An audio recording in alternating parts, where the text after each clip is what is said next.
Los pueblos que no tienen memoria están condenados a repetir los mismos errores, recuerda don Virgilio Vareiro, de 84 años, al recorrer los pasillos y las antiguas celdas de la Comisaría Tercera Metropolitana, que hace años, durante la dictadura de Alfredo Stroessner, fueron su lugar de detención.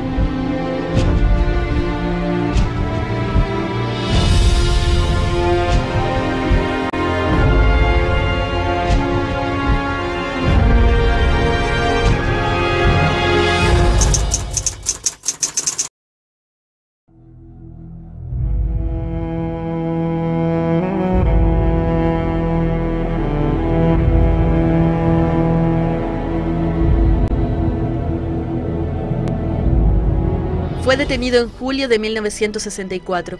El motivo, según le dijeron, fue pertenecer al Partido Comunista Paraguayo, en ese entonces clandestino. Ellos decían que no, primero que de acá no se iba a salir más, eso lo en primer término. En segundo término, porque estábamos encerrados acá sin poder salir a ver el sol, ¿sí? Era como un panteón.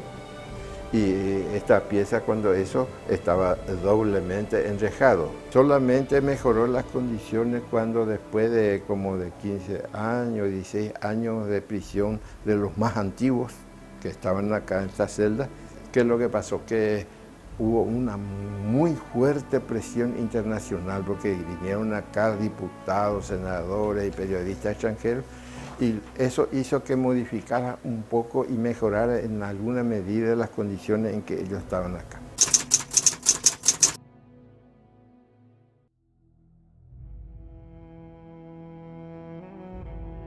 Estuvo 16 años en prisión. Su delito fue pensar diferente. Hoy decide remontarse en el tiempo y relatarnos su adversa historia. Esta era la celda y por la parte de atrás se entraba, y esta era una celda que no tenía ventilación, no tenía aireación ni ventilación, nada, y luz, por supuesto. Y entonces todo esto está modificado, pero esta era una celda para mantener aislado el mundo. Y entonces uno se acercaba a esta pequeña ventana para tratar de recibir más oxígeno, más aire, además del calor sofocante, ¿verdad? Pero era insuficiente el aire para la gente apiñada ahí cerca de la ventanita para respirar. Ahogamiento era el sistema de tortura muy frecuentemente utilizado en aquella época, porque los golpes a veces uno soporta, la electricidad soporta, pero la pileta era una cosa tremenda porque te da la sensación de que vos ya morís, que vas a morir. Cuando te saca y respirar de vuelta es como resucitar prácticamente. Después de muchos años se le permitió venir a verificar las condiciones en que estaban los prisioneros políticos.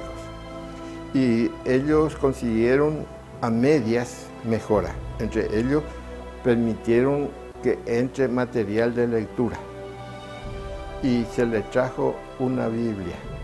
Este pasillo, por supuesto que nosotros no veíamos más que desde la celda, y en algún momento dado, después de las muchas gestiones que se hizo, la Cruz Roja consiguió que cada tanto nos sacaran y habremos salido 2 o 3 veces al pasillo a caminar.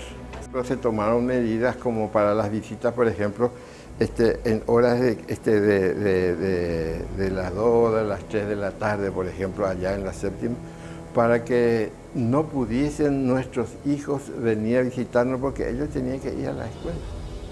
Y ese era un dolor imposible de describir y de imaginarse lo que es el no poder ver a tus hijos años y años. Una situación penosa.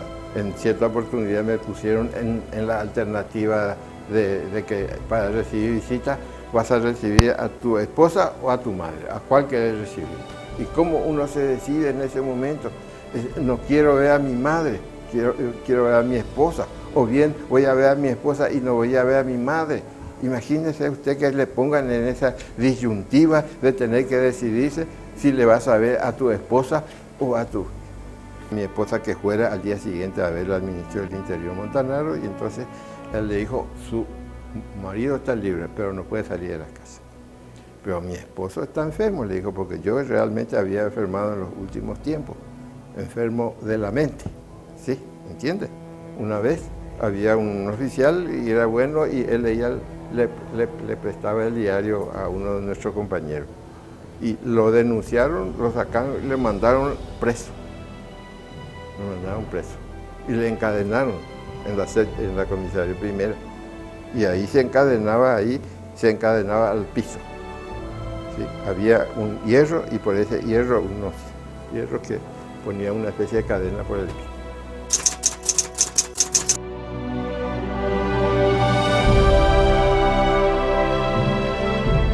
El Panteón de los Vivos le llamaban al lugar donde ellos estaban, pero a pesar de eso, nunca perdieron las esperanzas. Nosotros siempre mantuvimos el optimismo, porque nosotros sabíamos, nos llegaba informaciones de la solidaridad que recibíamos siempre.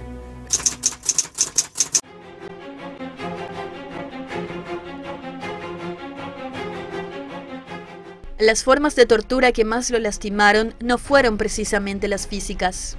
Y la tortura para nosotros es una cosa macabra, realmente, que uno pasó por esa situación y uno no quiere recordar, y es doloroso. Y la pérdida de la libertad sí es una cosa imposible de describir lo que significa. Las torturas, por ejemplo, una forma de tortura es que ellos no te permiten prácticamente disponer de una libre comunicación con tus familiares. Otra cuestión más es que no se puede leer materiales que uno quisiera, tampoco. No hay material de lectura. No teníamos atención médica. Es decir, que son todas formas distintas formas de tortura.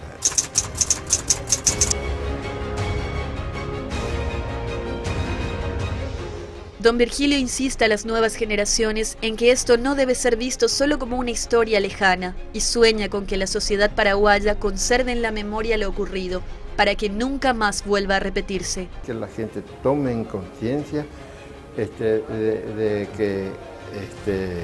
lo terrible que fue ese pasado histórico de nuestro país y de que no se vuelva a repetir jamás, tener la conciencia de sus derechos y particularmente de la libertad.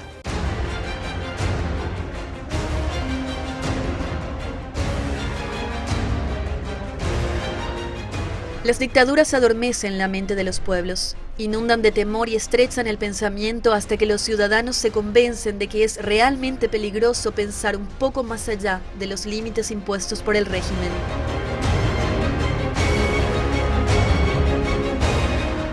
El gobierno nacional, a través del Ministerio del Interior, ha asumido la responsabilidad de reivindicación histórica de la memoria colectiva del pueblo paraguayo. El Ministerio del Interior como institución ha tenido una responsabilidad importantísima en todo el mecanismo y el sistema de represión, ¿verdad? Y lógicamente muchos de los lugares que actualmente son lugares como que es un museo, pertenece al Ministerio del Interior y aquí se han cometido violaciones a los derechos humanos durante la dictadura, algunas son comisarías e inclusive se están encontrando cuerpos, hoy en día tenemos ya 13 cuerpos que se han encontrado en la agrupación especializada, que es un lugar que pertenece a la Policía Nacional, si bien en la época de Stroessner era la Guardia de Seguridad, era un híbrido entre policía y militares.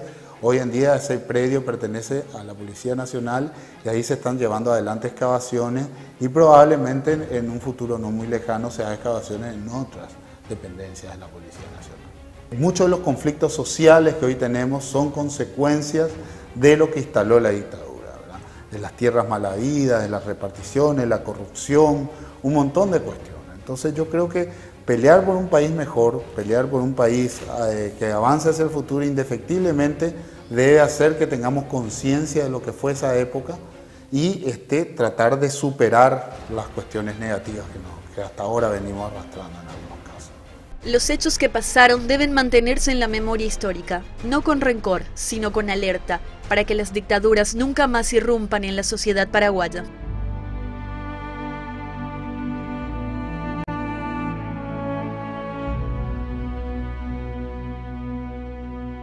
Que no se repita nunca más.